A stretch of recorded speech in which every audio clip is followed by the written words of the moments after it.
22살인데 제가 지금까지 너무 친구들과 어울리지 않아서 대화 능력도 떨어지고 말하는 것도 어색해서 늦었지만 지금부터 말이나 설명 등을 잘해보려고 해요.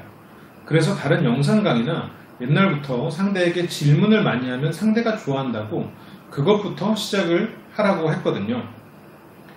그래서 계속 질문만 하고 솔직히 궁금하지도 않고 남들 같으면 물어보지 않는 그런 것들을 질문하는데 이렇게 저만 질문하니까 대화 지속도 힘들고 편한 대화도 아니고 재미도 없는 거예요.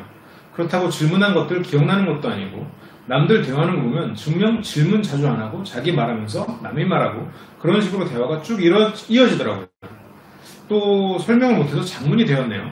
그리고 강사님 말씀대로 키워드를 찾으라고 말씀드렸고 키워드를 찾으면 무슨 말을 해야 될지 일상적인 것도 상대가 배부르다고 하면 솔직히 나보고 뭐 어쩌라는 건지 라는 게 제일 먼저 떠올라요. 주변에 화술학원 같은 게 생기는데 비용이 비싸긴 한데 다녀야 할까요? 대화의 기본이 경청이라는데 솔직히 경청도 너무 어렵고 제발 뭐부터 시작해야 할까요? 라고 올려주셨어요. 자, 이분의 질문 몇 가지 우리가 생각해볼 포인트들이 있는데 아마 비슷한 고민을 가지신 분들이 많을 거예요. 나는 대화 능력이 떨어져.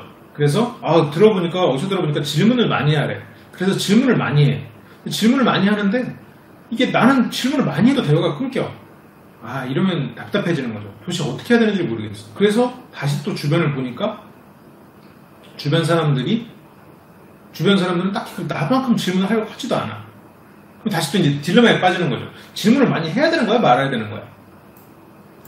그리고 막 질문하는 거 보면 단답형 질문을 하지 마라. 그래서 논술형 질문을 막 머릿속으로 짜면서 논술형 질문을 하는데 막상 해보면 상대가 단답형으로 대답을 해버리네. 어떻게 생각하세요? 그랬는데 네 뭐 뭐야 나는 분명 어떻게 생각하세요? 하우투를 물어봤는데 이 사람은 yes, no로 대답하네? 더 짜증나기 시작하는 거죠. 말을 하기가 더 싫어져. 그렇게 되는데 자, 문제의 원인을 찾아보자고요. 실은 원인이 질문하신 분이 남겨놓은 글에 있어요. 뭘 남겨놨냐면 계속 질문만 하고 솔직히 궁금하지도 않고 남들 같으면 물어보지도 않을 그런 걸 질문하는데 여기에 실은 담겨져 있죠. 자, 무슨 문제가 있을까요? 제가 아마 힌트를 얻으셨을 거예요. 계속 질문만 하니까. 자, 두 번째, 궁금하지도 않은 걸 질문하니까. 세 번째, 남들이 물어보지도 않는 걸 물어보니까. 왜 이게 세 가지가 문제가 되느냐. 자, 들어가 보자고요.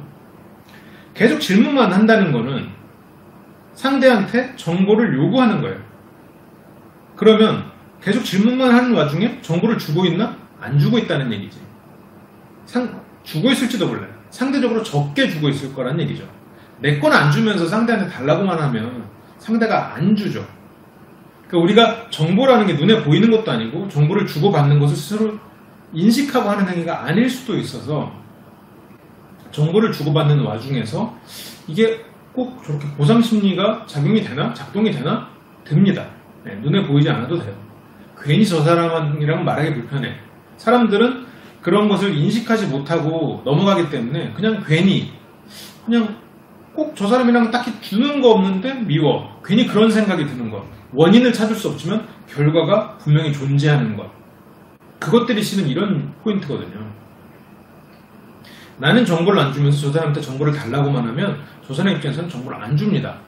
주고 싶지 않아요. 안 준다기보다는 주고 싶어 하지 않게 돼요. 그러면 내가 질문을 하기 이전에 어떻게 내 정보를 효율적으로 전달할 건가에 대한 고민도 해야 되는 거예요.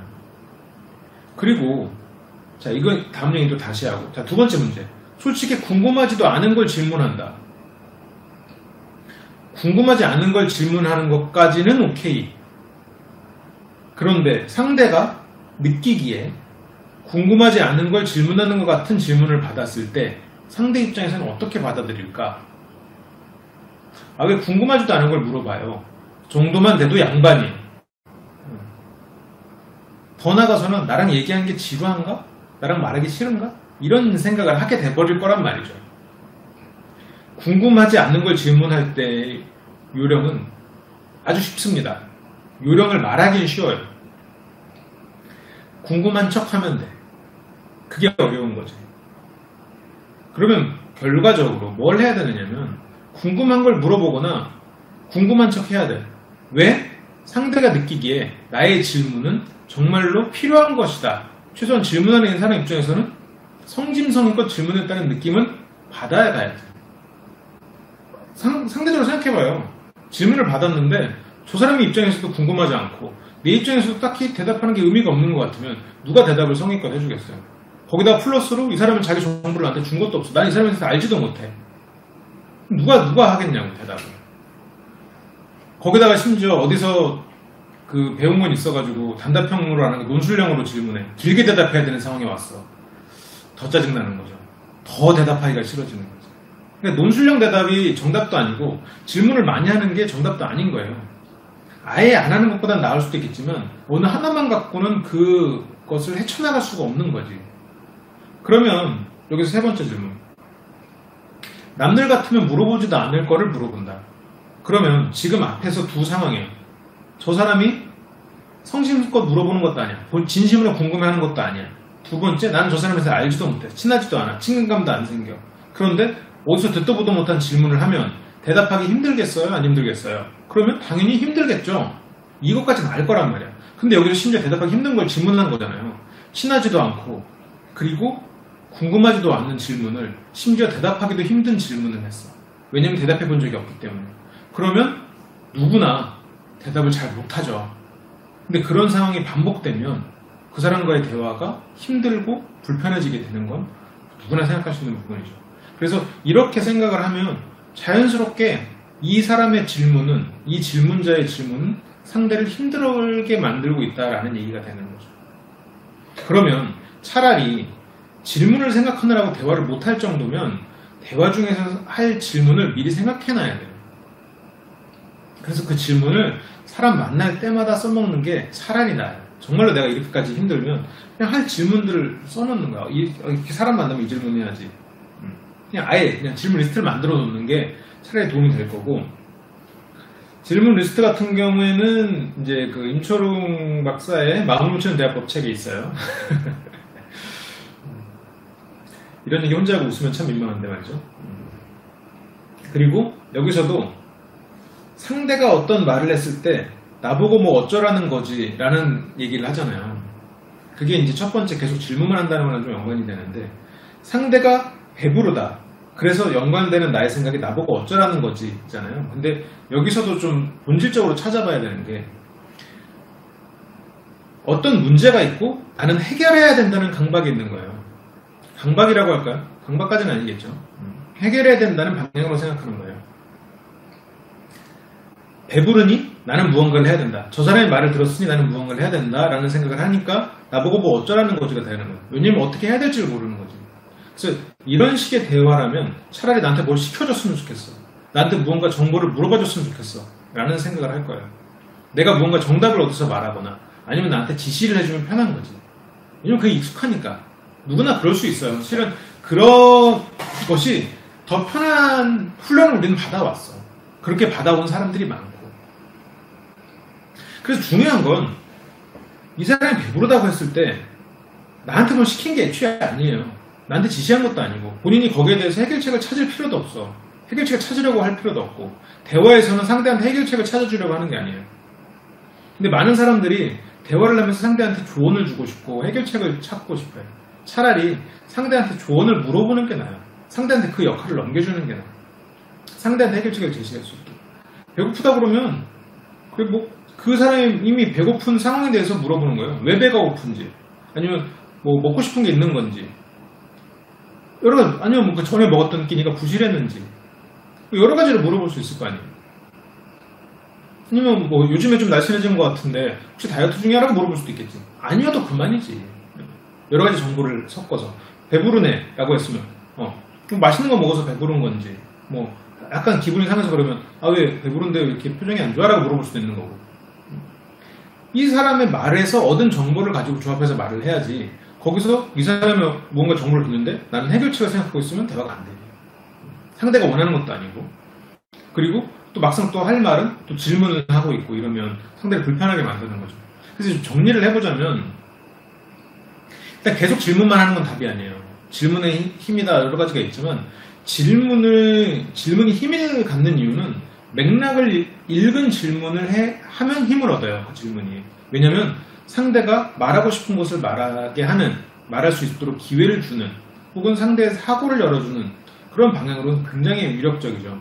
근데 시간을 끌기 위한 질문은 차라리 내가 그냥 얘기하는 일만 못해요. 그리고 궁금한 것을 물어보거나 궁금한 척 해야 돼요. 나는 뭐 하는 척 못해요. 그럼 궁금한 것만 물어보세요. 근데 저는 궁금한 게 없어요. 그러면 상대의 말을 안 듣고 있는 거고 상대 말을 듣는 훈련을 해야 돼요. 상대가 무슨 말을 하는지부터 알아야 돼요. 상대 말 다 들어요. 귀로 듣는 게 아니라 머리로 들어야 돼요. 마음으로 듣는 것도 아니에요.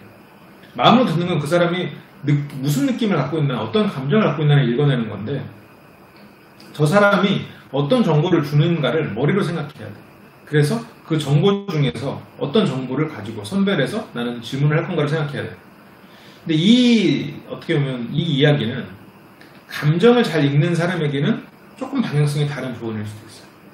근데 이 질문자 같은 경우는 해결책을 찾는 걸 원하시니, 해결책을 찾는 게 익숙한 분이시니 차라리 이성적으로 정보를 읽는 훈련을 하는 게 더 빠르게 개선할 수 있는 방법일 것 같아서 제가 그 부분에 대해서 조언을 드린 거예요. 그리고 여기 이제 또 마지막으로 주변에 화수락원 같은 게 생기는데 비용이 비싸다라고 했어요. 저 같은 경우에 저한테 이런 얘기를 하면 당연히 LBC 화수강좌 오라고 하죠. 오프라인에서 뭐 수목금토 지금은 하고 있으니까 수목금토일 그렇게 진행을 하고 있으니까 그걸 오라고 하는데, 화수락원은 여러 가지가 있어요. 스피치를 잘하는 게 있고 상대와 대화를 하는 게 있고, 그런 크게 보면 두 가지가 있을 거예요. 스피치가 더 나가면 어디 뭐 홈쇼핑 같은 거를 하는 그런 쪽으로도 있을 거고, 뭐 아나운서도 있을 거고, 아니면 연설도 있을 거고, 뭐 CEO들이 어디 가서 발표를 하는 그런 것도 있을 거고, 다양한 것들이 있을 텐데, 내가 어디에 목적을 두느냐를 가지고 접근하는 게 좋아요. 내가 뭐를 개선하고 싶은 거지? 나는 어떤 식으로 말을 잘하고 싶은 사람이 되고 싶은 거지?를 생각해보면서 접근을 해보고, 그러면 그 화수학원에서 그런 것들을 줄 수 있는 학원인가? 라는 것도 좀 접근을 해볼 필요가 있고, 뭐든지 안 하는 것보단 나아요. 근데 시간이 한정되어 있으니까 효율적인 걸 해야겠지. 그리고 비용이 비싸다라고 해서 그게 부담된다. 그러면 먼저 한번 혼자서 훈련을 해보는 건 좋아요. 그래서 한 달 정도만, 예를 들어서 좀 고민이 되면 그 학원이 이제 막 생겼다 그러면 한 달만은 혼자서 한번 훈련을 한번 해보시는 거를 저는 조금 추천드립니다. 혼자 훈련은 두 가지. 관련된 이론을 습득하고 그 이론을 실습해본다. 단순하죠? 이론 습득은 어떻게 하느냐? 책 읽거나 강의를 듣거나. 실습은 어떻게 하느냐? 실제로 사람 만나서 얘기해봐야지. 그러면 어떤 사람을 만나야 되느냐? 그 사람한테 내가 말실수를 해도 내 일상에 지장을 주지 않는 사람들. 어떤 모임이든 아니면 같은 목적을 가진 사람이든 그런 사람들을 만나서 대화를 해보거나 그런 상황을 갖는 거죠. 그래요. 여기까지가 이제 탐님의 고민이고 다시 또 채팅방으로 돌아오겠습니다.